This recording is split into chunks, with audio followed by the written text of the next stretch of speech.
dear students, to the massive open online course on money and financial markets. In today's module, we are going to talk about the recent trends in the Indian money market. In this module, our main objectives would be to give a brief overview of the concept of the money market, and then we will discuss about the substantial changes that have taken place in the Indian money market in the recent past, with special emphasis on the COVID-19 pandemic. Now, one of the sections of a financial market where securities and financial instruments with short-term maturities are traded is called the money market. Financial assets like treasury bills, certificates of deposits, commercial paper, and bankers' acceptance are some of the short-term debt securities that are traded in the money market. The money market consists of financial institutions and dealers in money or credit who wish to either borrow or lend. Participants borrow and lend for generally shorter periods, typically say up to 13 months. Money market trades in short-term financial instruments, and it is commonly called paper. This contrasts with the capital market for longer-term funding, which is supplied by bonds and equity. The money market has traditionally been defined as the market for short-term marketable debt instruments like the commercial paper, the treasury bills, and much more than that. It embraces all types of short-term lending and borrowing, marketable and non-marketable, and includes the significant interbank market. It is in this market that the interest rates have their genesis. The money market in India is the market for short-term and sometimes long-term funds with maturities ranging from overnight to 1 year in India, including financial instruments that are deemed to be close substitutes of money.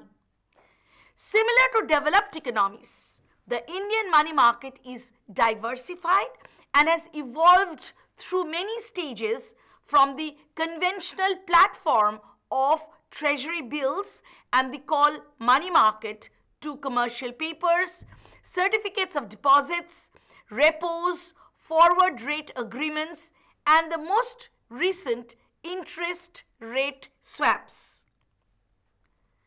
So students, before I go further, the main question that I would like to ask you people are, what are the major changes that have been introduced in the Indian money market in the recent past? In India, money markets have really gone through substantial changes in the past 5 to 6 years. We found that the volumes and the rates in the money market segments have broadly evolved with changing monetary policy stance and the banking system liquidity conditions. The period considered for the study is generally from January 2016 to March 2021. This provides us an opportunity to examine the shifts that have experienced in the money market in view of the adoption of the inflation targeting regime, change in the liquidity conditions during November 2016 following the Indian banknote demonetization, availability of payment systems on a 24/7 basis, adoption of the revised liquidity management framework in February 2020, and also the different policy measures, including the unconventional monetary policy measures to provide liquidity in the financial system undertaken by the Reserve Bank of India since the end of February 2020 to mitigate the stress that was induced by the COVID-19 pandemic. So please students, keep in mind certain things. The period that I'm going to analyze here is from January 2016 to March 2021, and various major financial, socio-economic conditions and so on have been taken into consideration. The most important one being the demonetization that took place in November 2016, and then the next important one was the adoption of the revised liquidity management framework adopted in February 2020, and then the stress that was induced by the COVID-19 pandemic post by the end of February 2020. The Reserve Bank of India undertakes monetary operation under the Liquidity Adjustment Facility (LAF) and manages liquidity in the banking system. Now, for providing short-term funds, the Indian money market includes the call money, the tri-party repo, which was the erstwhile collateralized borrowing and lending obligation, the CBLO, market repo, repo in corporate bonds, commercial papers, certificate of deposits, and treasury bills. In India, commercial banks, cooperative banks, primary dealers, insurance companies, mutual funds, non-banking financial companies, corporates are all permitted to participate in the money market. So again, before I go further, we need to discuss the different segments in the Indian money market. So my question to you is, can you discuss the different segments that are there in the Indian money market? Who are the participants in these Indian money market, and what are the platforms in which they operate? So here you can see a chart that is there in the slide. As you can see, we have the call money market, which is a purely unsecured interbank market. The reporting platform here is the NDS call. The eligible participants are the scheduled commercial banks, including the small finance banks, the payment banks and the regional rural banks, the cooperative banks and the primary dealers. Then we have the CBLO or the tri-party repo. It is a collateralized borrowing or lending with the eligible collateral as central government securities and treasury bills. Here the reporting platform is the tri-party repo system, the TREPS. And the eligible participants are the commercial banks, the cooperative banks, primary dealers, financial institutions, insurance companies and the mutual funds, the NBFCs, corporates and provident or pension funds. Then we have the market repo, which are the collateralized borrowing or lending undertaken among the market participants, with CCIL providing guarantee of settlement of all deals. Here again the reporting platform is the CROMS, and the eligible participants are all as follows, as listed before. Repo in corporate bond comes the next segment, which is repos collateralized by corporate bonds to manage liquidity and asset liability mismatches. Here again the reporting platform is the F-track, and the eligible participants are the scheduled commercial banks, the primary dealers, the NBFCs, all India financial institutions, mutual funds, the housing finance companies and the insurance companies. Next, we have the commercial papers, which are unsecured money market instruments issued in the form of a promissory note by the corporate borrowers. Again, the reporting platform here is the F-track, and the eligible participants are companies and AIFIs. Certificates of deposits are negotiable money market instruments with minimum amount of 1 lakh rupees and the maturity not less than 7 days and not more than a year. The reporting platform is F-track, while the eligible participants are the scheduled commercial banks and the select AIFs. And lastly, we have the treasury bills, which are short-term debt instruments issued by the Government of India, and the reporting platform is the NDS-OM, and the eligible participants are the Government of India. The commercial banks hold a major share in the ownership of the treasury bills. Now, we will go to a chart here. As you can see, it's a chart which shows the share in the overall money market volume. Now, in this chart, you can see in various colors the various treasury bills, the certificate of deposits, commercial papers, market repo, call or notice, CBLO or tri-party repo. Here, if we look at the share in the overall money market volume, we find that the share of each money market segment in the overall volume, along with the trend in the average daily volume in the money market, has shown an increasing trend. So, I will just show you this. As you can see, from 2016, 2017, if you look at the CBLO or the tri-party, even if you look at the other segments of the market, there has been an increasing trend that has taken place. So we can say that the average volume has increased, with the increase being steeper in the recent times. Further, we can note that the tri-party repo or the CBLO dominate in terms of volume with a share of around 58%. So the CBLO, which is shown by this yellow color, it is showing a very much increasing trend in the overall growth in the money market volumes. Now, the next chart that is shown here is the segments tend to move in tandem, and we find that the commercial paper rates generally trade at the highest. So as you can see here in this chart, we can see the money market rates, and the green color basically shows us the 3-month CP, that is a commercial paper rate. And we can see that the commercial paper rate is at times trading at the highest. As you can see here, as you can see my cursor here, it is trading at the highest around 1st April 2020. So here also we can see that there are various fluctuations in the money market rates alongside with the different segments in the money market. Now, in the call money segment, the overnight segment dominates in terms of volume. Despite several measures taken by the RBI, the volume in the term money segment remains very low. However, the share of the term money in the total call money volume increased marginally in 2020-21 and stood at 3.6% in comparison to 2.5% in 2019-20. In the term money segment, trading is mainly concentrated in the tenor of 15 to 30 days. So if I look at the term money segment, this is the chart which shows us the volume in term money.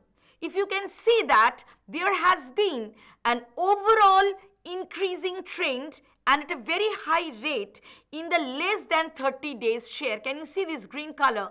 This is a less than 30 days share. And we can see that this has really marked an increasing trend, this green color.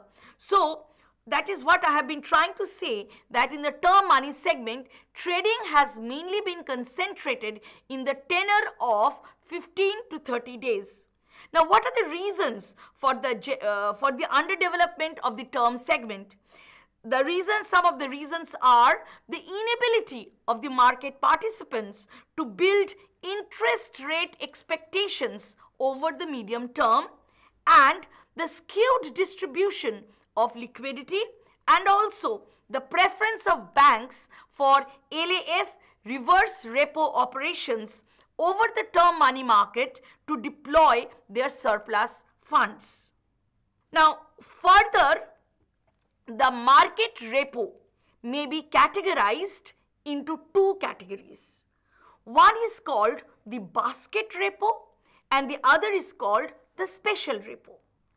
Basket repo is the general collateral repo, and special repo helps in obtaining a particular security for meeting any delivery obligations against short sale position. Basket repo accounts for the larger market share in comparison to special repo, although the volume of special repo has shown a steady increase in the recent years. If we look at the chart here, the blue color indicates the basket repo share, while the pink color indicates the special repo share. We can see in 2008-2009, the whole of the repos was mainly concentrated with the special repo share. It's totally pink, as you can see. But as years have progressed in the Indian money market, we find that slowly and slowly, we find that there has been a concentration of also the basket repo share. And here we find that there has been a fluctuating trend in the market repo versus the special repo. So, as I have said before, the basket repo accounts for the larger market share in comparison to special repo, although special repo has shown a steady increase in the recent past. So you can see, if you look at the share of the special repo, this pink color one, it has increased from 2018-19 to 2019-20. You can see a slight increase. Again in 2020-21, you can see a slight decrease. But overall, if you look at the trend from 2013-14 to 2020-21, you can say that there has been an increasing trend in the special repo share. That is very much visible. This is a chart where all the 4 charts that I have shown is shown together. And the source of all these charts are the RBI, the CCIL and the NSDL. Now, as the rate in the special repo segment depends on the availability of a particular security, any short supply can push down the borrowing rates, thus making the basket repo a better representative of the money market than the special repo. So, my next question to all of you is, discuss the major trends observed in the Indian money market in recent times. So, we are going to analyze how the Indian money market have undergone certain changes, and that can be taken up as some major trends in the Indian money market. Firstly, if we review the volatility situations, we find that a review of volatility is important because lower volatility in the overnight interbank rate would reduce the uncertainty about funding costs. So, volatility is a very, very important topic. Now, the important drivers of volatility of the overnight call money rate are system liquidity and the policy repo rate. Now, these two factors are bound to undergo changes as a result of the measures that are taken by the central bank to mitigate the risks arising from uncertainty during a financial crisis.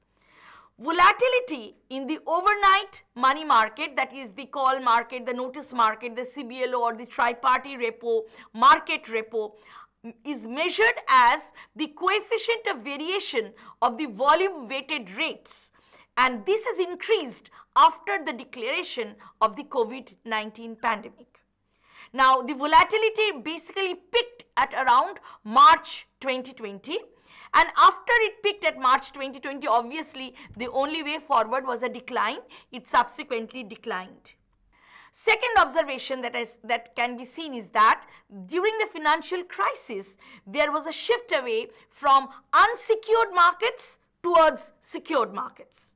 Now, the increase in the share of the secured volume in 2020-21 basically increased from 93% to 97%, and so there was a subsequent decline in the share of the unsecured volume, and this really validated the shift away from unsecured markets during uncertain times. So we can say that yes, during uncertain times, even this trend has been observed in the Indian money market, that there has been a shift from unsecured markets towards more secured markets. And further, there also has been a decline in the average daily volume in the unsecured money market segment after the declaration of the COVID-19 pandemic. The third important observation, which again I can call it a trend in the Indian money market, is that there has been an if we look at it in this way, that increasing the amount of excess reserves basically drives the overnight interbank rate towards the floor of the interest rate corridor.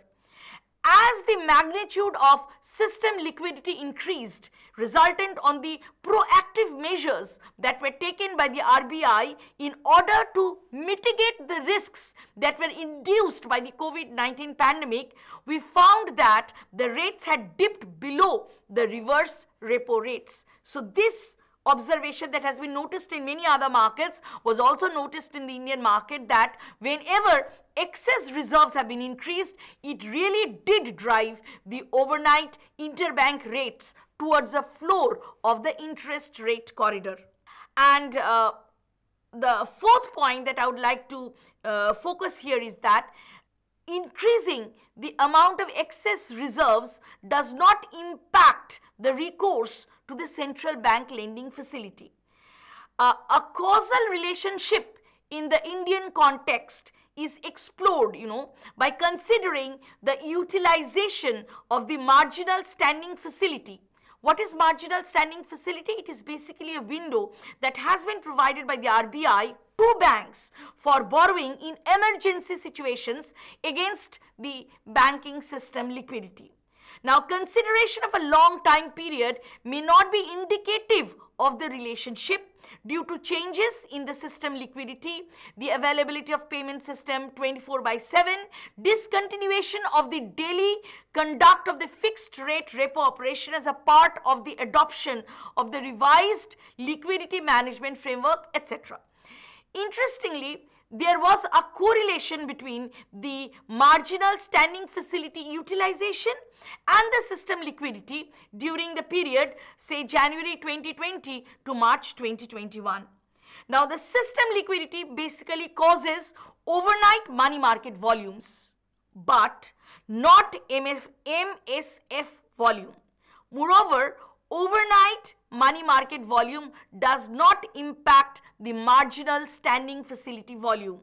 So the utilization of marginal standing facility is therefore independent of the prevalent liquidity condition. This was a very, very important outcome of the whole thing, that the utilization of the marginal standing facility is independent. Whatever may be your liquidity condition, it is independent of the prevalent liquidity condition that is at that point of the economy is in.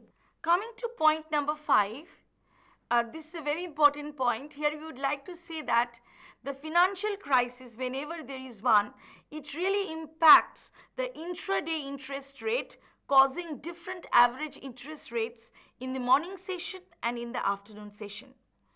Now, for this, whether it really did work in the Indian money market, calculations were made. Intraday rates were calculated in the call money market, in the CBLO, tri-party repo and the market repo segments in the money market. Now, due to changing liquidity conditions and policy rates, the intraday rates were calculated separately for these 4 scenarios, and the periods that were captured were, categorized in this way. First, there was where there is a system liquidity in deficit. Okay, that is basically the period after demonetization. And then there was a system where there is a surplus mode, and then periods before and after the COVID-19 pandemic was declared. And in all this scenario, when the interest rates were calculated, it was really found that what the observation has been, that the financial crisis, whenever there has been a financial crisis, it did impact the intraday interest rates. And it did cause different average interest rates in the morning and in the afternoon sessions. So because in the Indian money market, we could demarcate those various periods of deficit and surplus scenarios, this calculation could take place, and we did get this result in the context of the Indian money market. So we can conclude this module by saying that money market is really an integral part of the financial system. It does play a key role in the implementation and transmission of monetary policy. And in India, money markets have broadly evolved with changing monetary policy stance and banking system liquidity conditions. This is a very, very important point, that the money market in India have evolved with liquidity conditions that have really affected the banking system. So in the whole module, we analyzed the different segments of the money markets in terms of their volumes, in terms of their rates, in terms of their